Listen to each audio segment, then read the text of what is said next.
Thank you for listening to Depictions Media Radio.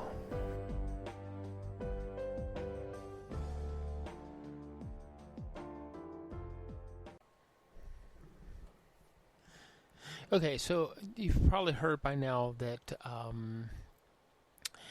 there's a new variant out there, the Omicron variant, and it's circulating around among countries.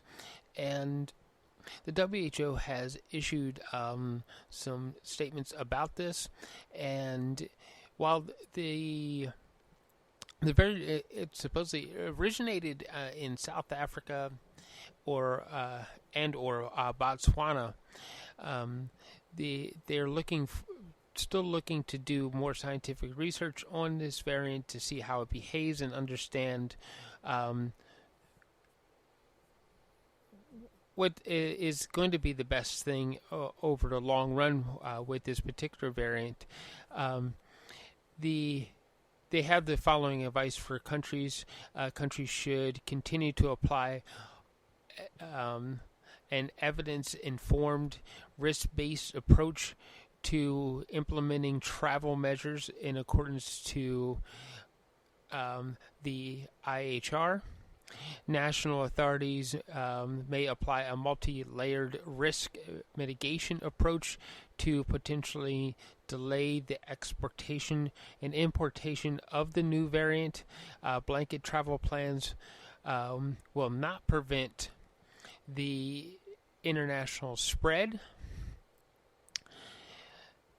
All travelers should remain vigilant for signs and symptoms of COVID-19 and get vaccinated when it is their turn to adhere to public health and social measures at all times. So that's from the WHO, and it was issued to all the member states around the world. So the new variant, it supposedly poses a new set of dangers, and as is put by the WHO in this press release, that we should be vigilant of contacts and keep up with all of those measures that we've been doing with the social distancing and the hand washing and the wearing a mask and everything like that. So let's listen to a statement from Dr. Tedros at the World Health Assembly as it opened up 2 days ago.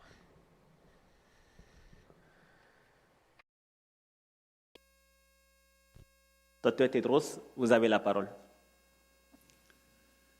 Thank you, Your Excellency, President of the Assembly, Professor Benjamin Hong-Patin, Your Excellency, Dr. Hanan Al-Kuwari, Honorable Ministers, Excellencies, dear colleagues and friends. I thank His Excellency President Tokayev for his participation and message this morning. And I thank each of our distinguished guests for their messages.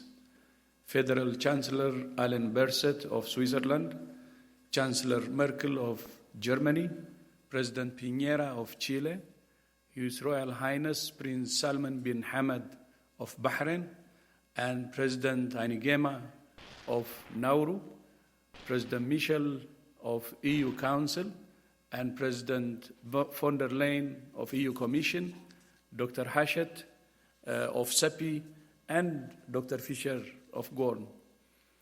Everybody knows that pestilences have a way of recurring in the world. There have been as many plagues as wars in history. Yet always plagues and wars take people equally by surprise. Those words were written by the French writer Albert Camus in his classic novel La Peste, The Plague, in 1947. 74 years later, they have a disturbing presence. Outbreaks Epidemics and pandemics are a fact of nature and a recurring feature of recorded history. From the plague of Athens in 4030 BC to the Black Death, the 1918 influenza pandemic, and now COVID-19. But that does not mean we're helpless to prevent them, prepare for them, or mitigate their impact. We're not prisoners of fate or nature. More than any humans in history, we have the ability to anticipate pandemics, to prepare for them, to unravel the genetics of pathogens, to detect them at their earliest stages, to prevent them spiraling into global disasters, and to respond when they do. And yet, here we are, entering the third year of the most acute health crisis in a century, and the world remains in its grip. This pestilence, one that we can prevent, detect and treat, continues to cast a long shadow over the world. Instead of meeting in the aftermath of the pandemic, we're meeting at a fresh wave of cases and disease crashes into Europe, with untold and uncounted deaths around the world. And although other regions are seeing declining or stable trends, if there is one thing we have learned, it's that no region, no country, no community, and no individual is safe until we are all safe. The emergence of the highly mutated Omicron variant underlines just how perilous and precarious our situation is. South Africa and Botswana should be thanked for detecting, sequencing, and reporting this variant, not penalized. Indeed, Omicron demonstrates just why the world needs a new accord on pandemics. Our current system disincentivizes countries from alerting others to threats that will inevitably land on their shores. We don't yet know whether Omicron is associated with more transmission, more severe disease, more risk of reinfections, or more risk of evading vaccines. Scientists at WHO and around the world are working urgently to answer these questions. We shouldn't need another wake-up call. We should all be wide awake to the threat of this virus. But Omicron's very emergence is another reminder that although many of us might think we're done with COVID-19, it's not done with us. We're living through a cycle of panic and neglect. Hard-won gains could vanish in an instant. Our most immediate task, therefore, is to end this pandemic. Indeed, our ability to end this pandemic is a test of our collective ability to prevent, respond effectively to future pandemics, because the same principles apply.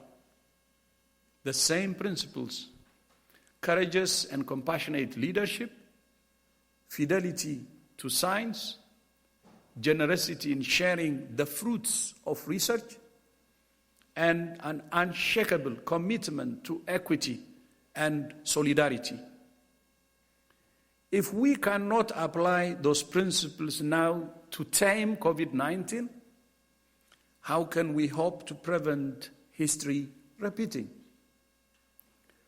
And we cannot end this pandemic unless we solve the vaccine crisis. In less than a year, almost 8 billion vaccines have been administered around the world, the largest vaccination campaign in history.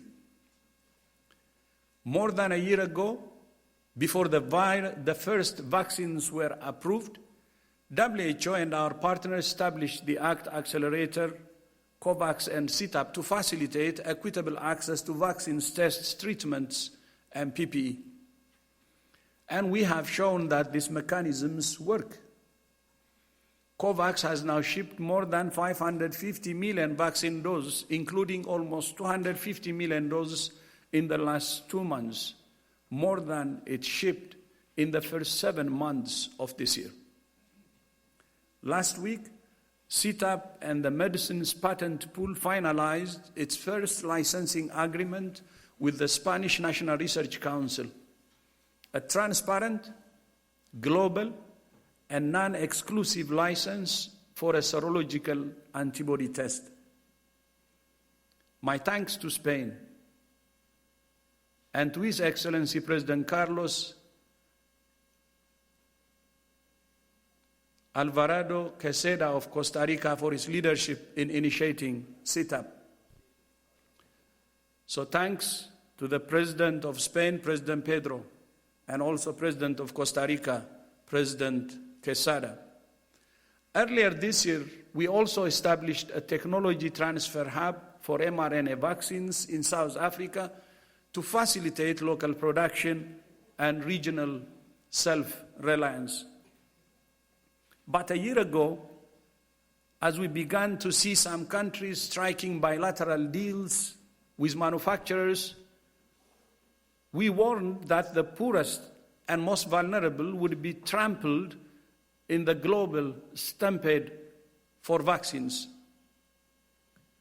And that's exactly what has happened.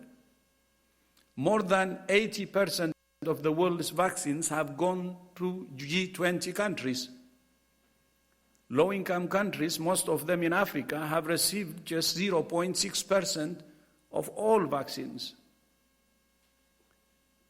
We understand and support every government's responsibility to protect its own people. It's natural.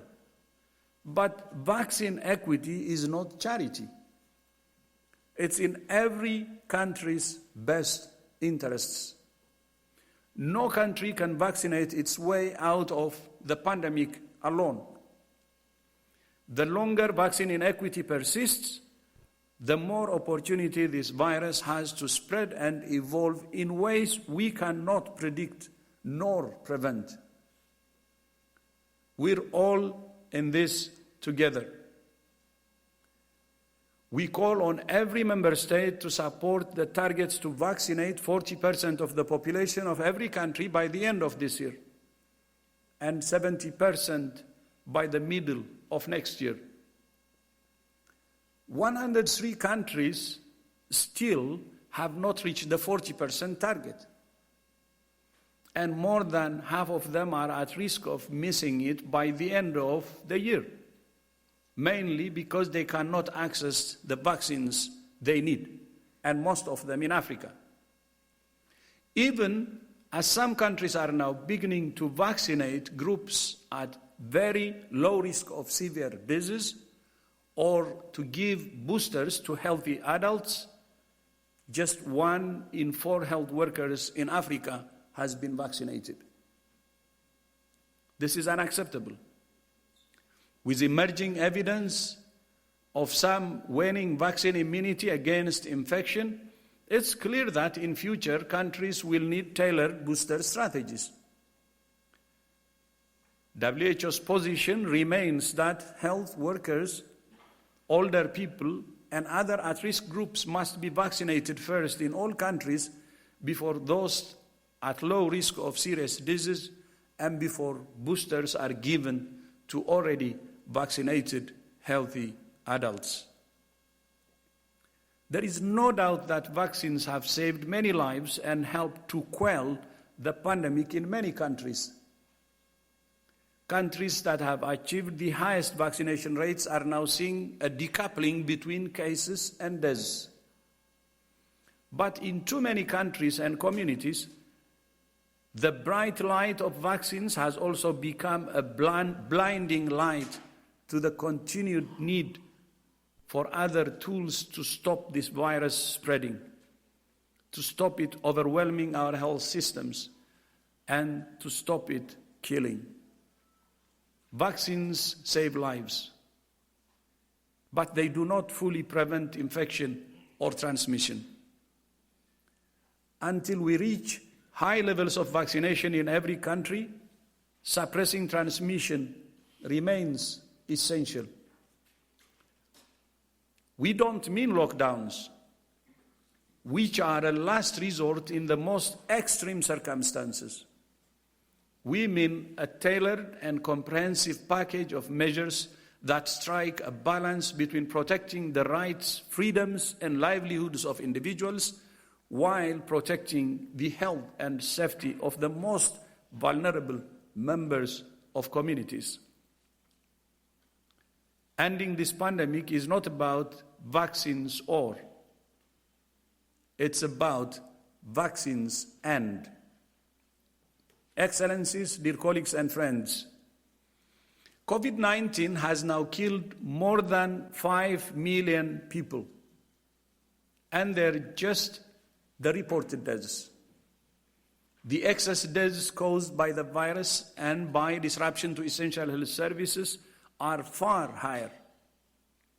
An unknown number live with post-COVID condition or long COVID, a condition we're only beginning to understand. Health systems continue to be overwhelmed. Millions have missed out on essential life-saving health services for non-communicable diseases and mental health. Progress against HIV, tuberculosis, malaria, and many other diseases has stalled or gone backwards. Millions of children have missed out on vaccinations for other life-threatening diseases and months of education. Millions of people have lost their jobs or been plunged into poverty. The global economy is still clawing its way out of recession. Political divisions have deepened nationally and globally. Inequalities have widened. Science has been undermined.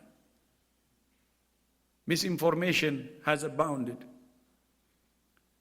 And it will all happen again unless you, the nations of the world, can come together to say with one voice, never again. At its heart, the pandemic is a crisis of solidarity and sharing. The lack of sharing of information and data by many countries in the early days of the pandemic hindered our collective ability to get a clear picture of its profile and trajectory. The lack of sharing of biological samples hindered our collective ability to understand how the virus was evolving. The lack of sharing of PPE, tests, vaccines, technology, know-how, intellectual property, and other tools hindered our collective ability to prevent infections and save lives. And the lack of a consistent and coherent global approach has resulted in a splintered and disjointed response, breeding misunderstanding, misinformation, and mistrust. The fabric of multilateralism has been frayed.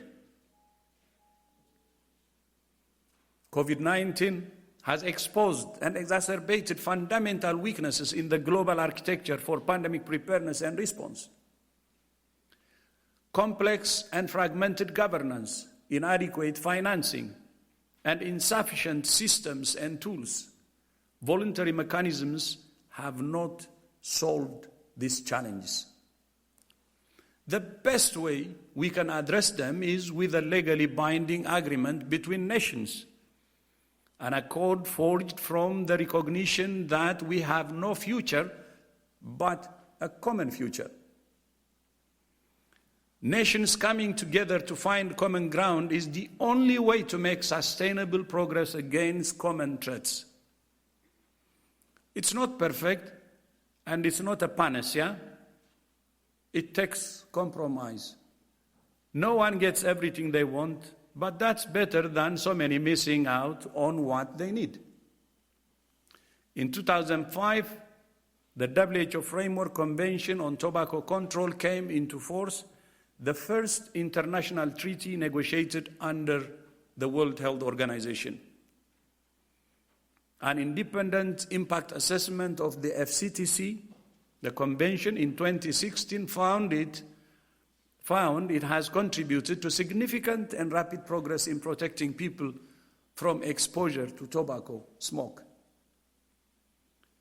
In regulating the packaging and labeling of tobacco products, in education, communication, training, and public awareness, in banning sales to and by minors, and in reporting and exchange of information. The WHO FCTC is the legal bedrock of tobacco control, which countries have used to implement new measures and to defend those measures from legal challenges.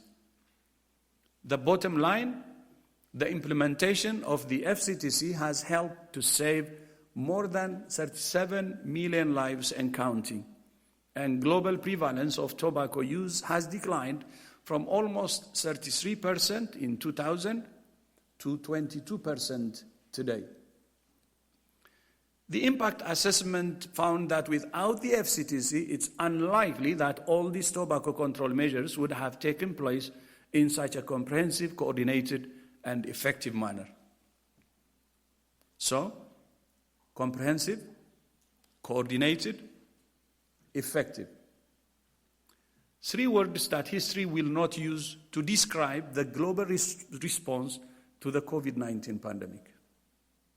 Excellencies, dear colleagues and friends, if countries can unite to negotiate a treaty against the human-made threat of tobacco, against the destructive potential of nuclear, chemical, and biological weapons, against the existential threat of climate change, and against so many other threats to our shared security and well-being, then surely, very surely, the time has come for countries to agree on a common, binding approach to a common threat that we cannot fully control nor prevent, a threat that comes from our relationship with nature itself. I thank and congratulate all member states for the spirit of solidarity and the inclusive process that has resulted in the agreed text of the decision that's before you at this assembly. I thank Indonesia and the United States of America for their leadership of the working group on strengthening WHO preparedness, as well as the other members of the Bureau, Botswana, France, Iraq, and Singapore. I also thank Australia and Chile for their leadership in developing the decision that you will consider at this assembly. And I thank the President Charles Michel of European Council for proposing the idea of a binding agreement on pandemics and for his leadership and tireless advocacy. Thank you, my friend. And this is a historic moment, but it's just the end of the beginning. We still have a long road to travel together. Reaching our destination will take negotiation, compromise, and time. The task is urgent, but it also requires patience. The stakes are high, but so are the rewards.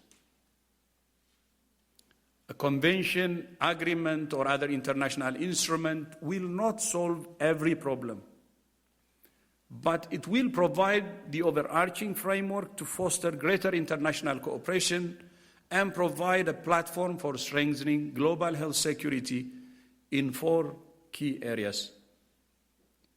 First, better governance. The governance of global health security is complex, fragmented, and has failed to ensure effective collective action and equitable access to vaccines and other tools. High-level threats need high-level political engagement. which is why we support the idea of a heads of state council proposed by the IPPR, the panel, anchored in WHO to provide high-level political leadership for rapid and coordinated action. I propose the Council could be supported by a ministerial standing committee under the Executive Board, which is already proposed and waiting, hopefully approval during our upcoming board meeting. Second, better financing.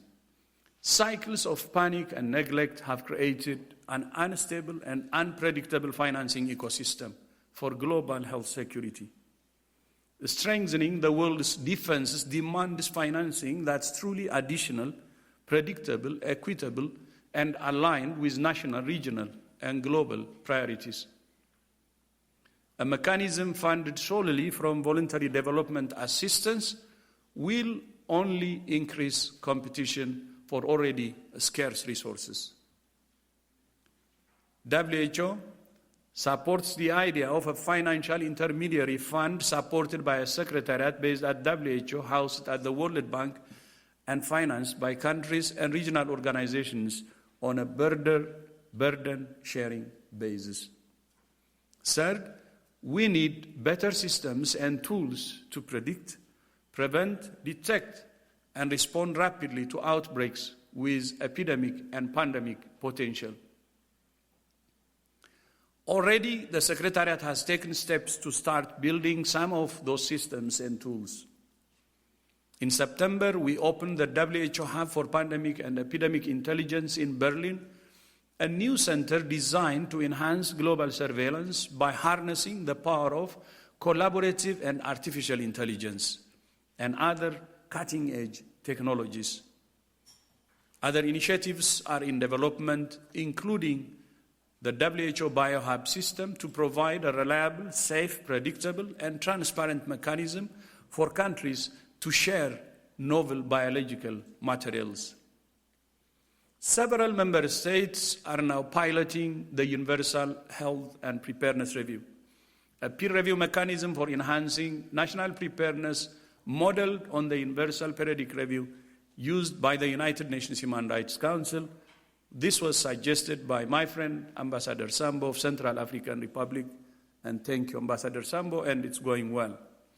And last week, the Scientific Advisory Group for the Origins of Novel Pathogens, or SEGO, held its first meeting, a new permanent body to establish a more systematic way of identifying the source of new outbreaks. At the same time, we must use and enhance the tools we already have, including the Global Outbreak Alert and Response Network, GORN, and the Global Influenza Surveillance and Response Systems, GISRIS, and the Pandemic Influenza Preparedness Framework. And fourth, the world needs a strengthened, empowered, and sustainably financed WHO at the center of the global health architecture. With 194 member states and 152 country offices, WHO has unique expertise, a unique global mandate, unique global reach, and unique global legitimacy. But over several decades, WHO has been progressively weakened by a debilitating imbalance between assessed and voluntary earmarked contributions that distorts our budget and constrains our ability to deliver what you, our member states, expect of us. The widening mismatch between the expectations of WHO and its resources is well known. COVID-19 must be the catalyst to rectify it. If not now, when? I ask all member states to support the proposal in the draft report of the Working Group on Sustainable Financing when it meets again in 2 weeks' time. And I thank Björn Kummel, the chair of the Working Group, for his leadership. One of the greatest risks to global health security now is to further weaken WHO or to further fragment the global health architecture. Excellencies, dear colleagues and friends, companies and shareholders. That means a continuing commitment to universal health coverage built on the foundation of primary health care. I once again thank President Tokayev and the government of Kazakhstan, Rahmet, for his leadership in primary health care from Almada in 1978 to Astana in 2018. Albert Camus published his novel in 1947, the year before the Constitution of the World Health Organization came into effect. The Constitution is, of course, itself a treaty, a binding pact between nations, a vision that recognizes that the enjoyment of the highest attainable standard of health is one of the fundamental rights of every human.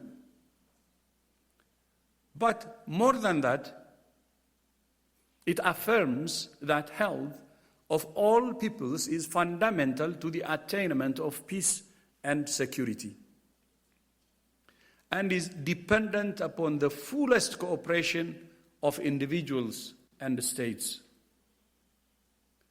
Camus said that, I quote, "What's true of all the evils in the world is true of the plague as well. It helps men and women to rise above themselves." End of quote. In the aftermath of the Second World War, our forebears rose above themselves to found the United Nations and this World Health Organization. Now is our moment to rise above this pandemic, to rise above the impulses of isolationism, to rise above rivalry, suspicion, and mistrust, to rise above nearsightedness of election cycles and media cycles, to build on the legacy from which we have all benefited, and to leave a new legacy for the generations who will follow.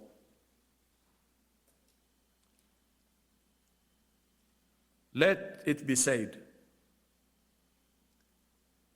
decades from now, when each of us is nothing more than photographs and memories, that we left the world a healthier, safer, fairer place than we found it. Thank you for listening today, and thank you for supporting us with our sponsors. Please go to depictions.media for more information, and click on our contact link and let us know how we can help bring your story and help bring us to a better world.